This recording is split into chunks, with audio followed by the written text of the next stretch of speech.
The girl is washing her face when she suddenly notices something shocking. The acne she has struggled with for years is disappearing right before her eyes. At first, she thinks it's just her imagination, but when she picks up the towel again to wipe her face, she freezes completely. Every single pimple is gone. She looks down at the towel and sees strange, colorful blood stains on it. In that moment, everything clicks in her mind. Just 2 hours earlier, her father, Mason, was driving when he accidentally hit a strange, unknown creature. It was completely white, with a glowing horn growing from its forehead. Because the incident happened inside a wildlife protection zone, Mason immediately assumed he had hit some kind of protected rare animal. Afraid of being reported by forest rangers, he made a terrible decision. He got out of the car and killed the creature with a wrench. That's why both he and his daughter ended up covered in that strange rainbow-colored blood. Now it looks like the change is happening to Kelly Chovit. As a well-known lawyer, he simply assumes it's a problem with his glasses and continues working for a wealthy client. In order not to delay his schedule, after killing the creature, he even placed its body inside his trunk and brought it along to the client's private estate.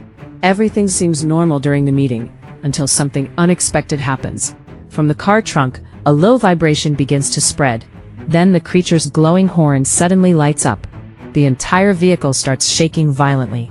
"Is there something in your car?" Frowning. "What? No. Nothing," Mason replies quickly, trying to stay calm. "I can hear something, like it's chewing," the client says again. Mason tries to deny it, but the sound inside the trunk grows louder and more unstable. The creature is waking up. Then, its long, glowing horn suddenly pierces straight through the roof of the car, tearing through the metal like paper. Everyone in the area immediately backs away in fear. The vehicle shakes violently for more than 10 minutes. And then, just as suddenly, everything goes silent. The trunk falls completely still. Mason is about to explain what really happened, when a deep breathing sound suddenly comes from inside again. The female bodyguard makes a split-second decision. Before anyone can react, she shoots and kills the strange creature. What she doesn't realize is that this reckless action is about to bring a devastating disaster to the entire estate. At first, everyone assumes it's just an undiscovered species of wildlife. But Kelly is the only one who feels something is wrong. She insists the creature looks exactly like a unicorn from ancient myths. Even more shocking, she claims her acne disappeared only after coming into contact with its blood. Her father Mason's vision also changed in a similar way. To her, the connection is too obvious to ignore. But what she says sounds like nonsense to everyone else. However, her words plant a dangerous idea in the mind of a dying billionaire. The old man, already on the edge of death, suddenly becomes obsessed with the creature's blood. He begins to believe it might have regenerative properties, maybe even the power to cure diseases. With nothing left to lose, he orders his private research team to conduct full medical examinations on both Mason and Kelly. Before the test results even come back, the scientists make a shocking discovery inside the creature's remains. Its legs are emitting strange biological electrical signals. These signals appear to stimulate and reorganize the human nervous system at a cellular level. In theory, it could even destroy cancer cells. The billionaire's eyes light up. If he's going to die anyway, he might as well take the risk. "This might be the last real biological miracle on Earth," he says. Driven by desperation, he gives the order. The creature's remains are ground into powder, heated into ash, and mixed with saline solution. Then the mixture is injected directly into his body. Everyone waits anxiously.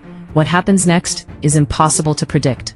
Meanwhile, a narrator begins analyzing the incident as part of a documentary-style breakdown of the film Unicorn Death, 2025.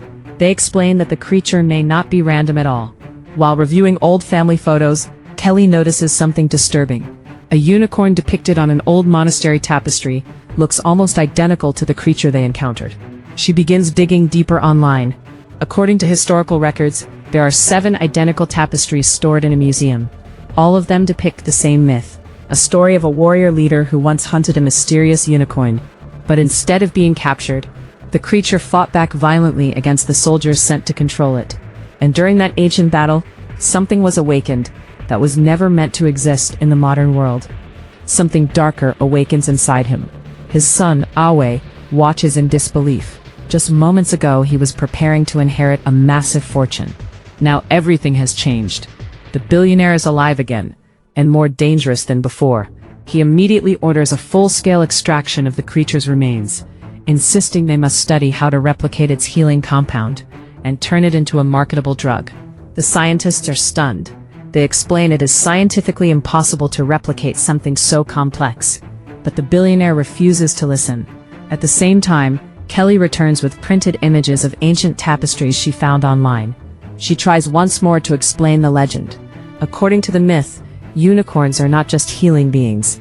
They are also judges of human nature, gentle to the pure, violent toward the cruel. But the family has already been blinded by greed. Kelly leaves in frustration, unaware that something strange is beginning to spread across the estate. Deep in the facility, the creature's remains are moved into a research chamber. Suddenly, all power sky above the mansion. Inside the lab, the lead professor suddenly freezes. A sharp pain runs through his back. He pulls off his coat in shock, knowing the true nightmare has already begun to awaken. One lightning-fast move, Mason rushes in and pulls his down the unicorn, trying to contain it. But they have clearly underestimated what they are dealing with. The creature rears up, and in a brutal strike, stomps down. Head is crushed instantly beneath the hoof. Blood sprays across the ground, in a horrifying scene. Panic erupts immediately. The mercenaries open fire, and after being hit by repeated shots, the unicorn retreats deep into the forest and disappears into the darkness. Several people are already dead or injured, and everyone has now witnessed just how dangerous the creature truly is. But the billionaire feels nothing. No fear, no guilt. Instead, his obsession only grows stronger. He makes a shocking decision. He will personally lead a mercenary team into the forest to hunt the unicorn. Not just to kill it, but to harvest its power. He believes extracting more of its horn powder will bring him unlimited wealth, and maybe even immortality. Kelly is terrified. She knows this is suicide. To go with them, using his job as leverage. But Awe, the billionaire's son, pretends to be sick and stays behind. Once everyone leaves, his real intentions are revealed. Awe becomes obsessed with the unicorn's horn. He believes if it can cure illness, it might also enhance human strength. So in secret, he has a portion of the horn cut off and ground into powder. Without hesitation, he inhales it. Instantly, his body reacts. A rush of energy floods through him. His mind becomes hyperactive. In the deep forest, the mercenary team finally locates the unicorn. But what they discover shocks them. There isn't just one creature. There are multiple unicorns. In the chaos, the mercenary leader is ambushed and killed instantly. The remaining soldiers panic and flee back to the estate. Now fully enraged, the unicorn begins to behave differently.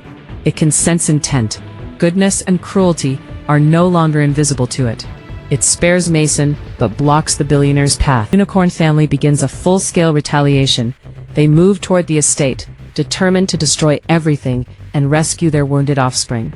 Inside the mansion, the ancient tapestries. After heated debate, they finally agree on a plan. Return the baby corn is brought back.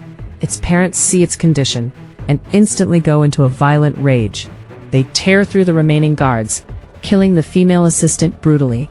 Awe and his mother try to escape with the horn fragment. But what they are carrying is not a blessing. It is something far more dangerous than they ever understood. What Awe doesn't realize is that the unicorn horn fragment he stole acts like a tracking beacon. No matter where he hides, the adult unicorns can locate him through the strange energy waves coming from the horn. One by one, their hiding places become death traps. During the escape, Awe's mother is brutally hunted down by the enraged creatures. Now completely cornered, Awe suddenly remembers part of the ancient legend. According to the myth, unicorns become calm and gentle in the presence of someone truly pure-hearted. And to him, Kelly is the perfect bait. Desperate to survive, he forces Kelly to lure the unicorn closer so he can trap it. Sure enough, before long, the unicorn follows her scent and appears from the forest. But something unexpected happens. The moment it reaches Kelly, the creature immediately lowers its guard and peacefully rests against her. There is no aggression, no hatred, only trust. Awe quickly takes advantage of the moment and rushes forward with ropes, tightly binding the unicorn's legs. At the same time, Mason arrives carrying the stolen horn fragment. Breathing, Kelly breaks down in grief. But then, something impossible happens. The two adult unicorns drag Mason's body toward the injured baby unicorn. The father unicorn lowers its glowing horn. The baby's horn runs back into the forest, reunited with its parents. The three creatures disappear into the endless trees, leaving the shattered estate behind. In the aftermath, questioning. But during transport, something strange happens again. The unicorn family suddenly appears beside the moving police vehicles. The father unicorn locks eyes with Mason and gives a subtle signal. Mason instantly understands. Without hesitation, he tightens his seatbelt and pulls Kelly tightly against his chest, preparing for whatever is about to happen next. And that's where the story ends. At its core, the unicorns were never mindless monsters. They represented purity, balance, and the consequences of human greed. Humanity crosses certain lines. Nature always finds a way to strike back. In many ways, the unicorns acted like mirrors. They exposed the darkness inside greedy people, while also responding to kindness, compassion, and innocence. And maybe that's the real message of the story. Respect life, respect nature, and never underestimate the price of human greed.